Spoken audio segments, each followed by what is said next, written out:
Since Easter's right around the corner, I thought maybe we'd like to get our doll houses ready for it too. So today I will guide you in how to make one of these loaves of Easter bread. So stay tuned and you'll see just how easy it is.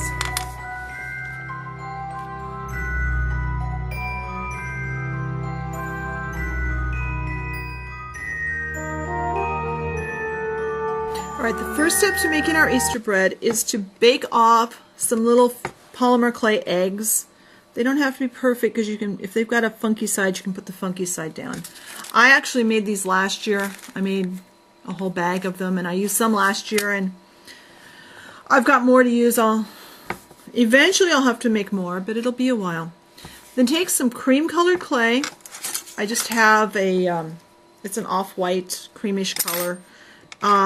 Doesn't matter what brand, whatever your favorite polymer clay is for this.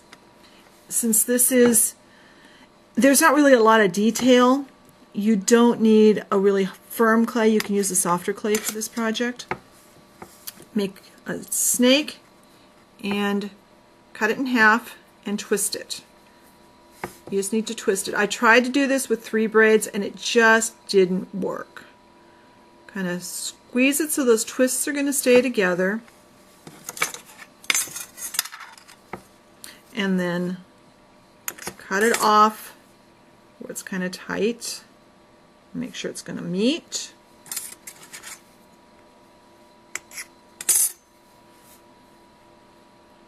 And kind of join the ends up and get them together as best you can.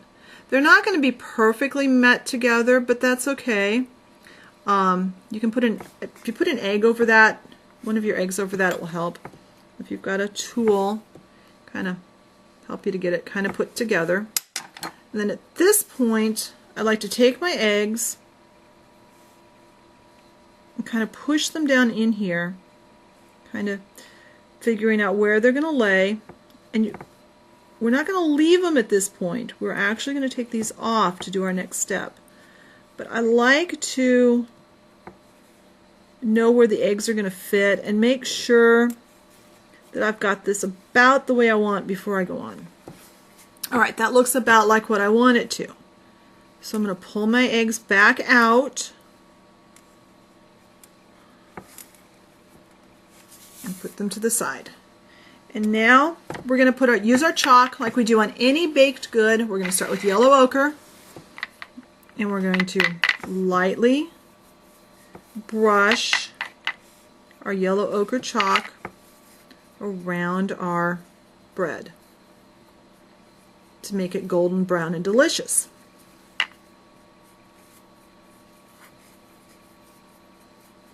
And don't forget the center.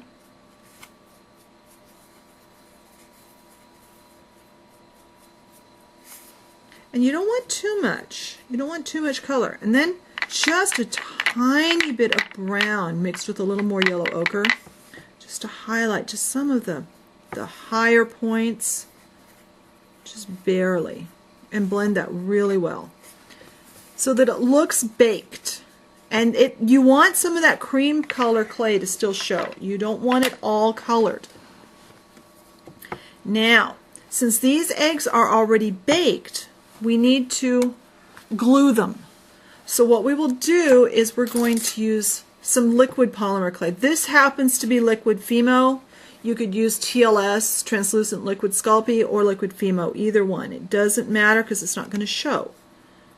And just I'm using my trusty little knitting needle and I'm putting this right in those indentations that I made with the eggs. That's why I wanted to put them on there first, so I know exactly where they were going to go. And now make sure you got some in each hole, and then just put your eggs back in.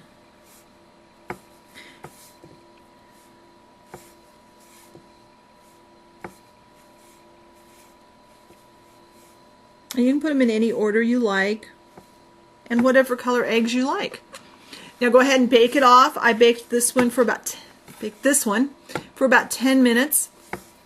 When it was all baked and cooled, I used some satin Sculpey glaze on it. I did that because when I make these in real life, this type of bread, I would brush it with an egg wash before I baked it, so when it came out it would be a little shiny.